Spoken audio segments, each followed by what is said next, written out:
Let's go ahead and take a look at some of the top news headlines we have out there. Colts quarterback Carson Wentz is in surgery right now as we speak for an injured left foot. Head coach Frank Reich announced this morning that the surgery will keep Wentz out for 5 to 12 weeks.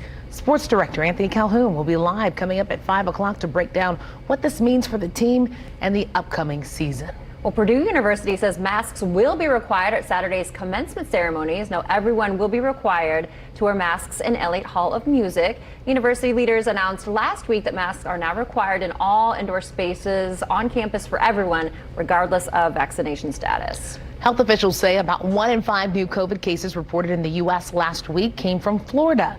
More than 110,000 new infections were reported in the state last week. That's more than 19% of 577,000 cases reported in the entire country. 2 other states also saw double-digit percentages, with 11.7% of the nation's cases occurring in Texas and 11.5% happening in California. The Walt Disney Company is the latest big firm to require its workers to get COVID-19 vaccines. In a statement, Disney says it will order salaried and non-union hourly workers in the U.S. to be fully vaccinated. Those who haven't already gotten their vaccine will have 60 days to do so. As for employees who are working remotely, they'll have to show proof of vaccination before returning to theme parks or other Disney facilities. 70% of the adults here in the U.S. have gotten at least 1 dose of the COVID-19 vaccine. That's the latest information from the Biden administration. Officials say that there have been an increase in the number of newly vaccinated adults, up to 63,000 people over the last week. According to the White House, the 7-day average of new vaccinations is at its highest since July 4th. Also, new data from the CDC shows how rare breakthrough cases are, and that's actually when someone who is vaccinated gets COVID-19, kind of like what we saw with head coach Frank Reich. The data shows as of July 26th, there have been a little more than 6,500 breakthrough cases.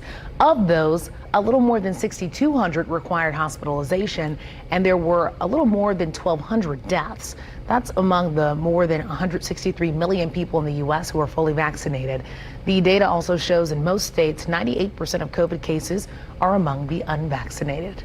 Well, here's something fun for the entire family. Zionsville is rolling out its first digital playground. Check this out. Mulberry Fields Park invites visitors to download a free app to explore a fantasy world. It includes coming face to face with a giant T-Rex and interacting with fairies. The town says it's meant to encourage children between ages 6 and 11 to be physically active while visiting. There's also an easy play feature for people who want to walk instead of run. The digital playground runs through Halloween of this year. Man, check that out. They think of everything nowadays. Yes, they I certainly don't know do. if I would have ever thought of a digital playground. Yeah, this reminds me of, remember when everyone was on that Pokemon phase, like running around? Oh, that's right.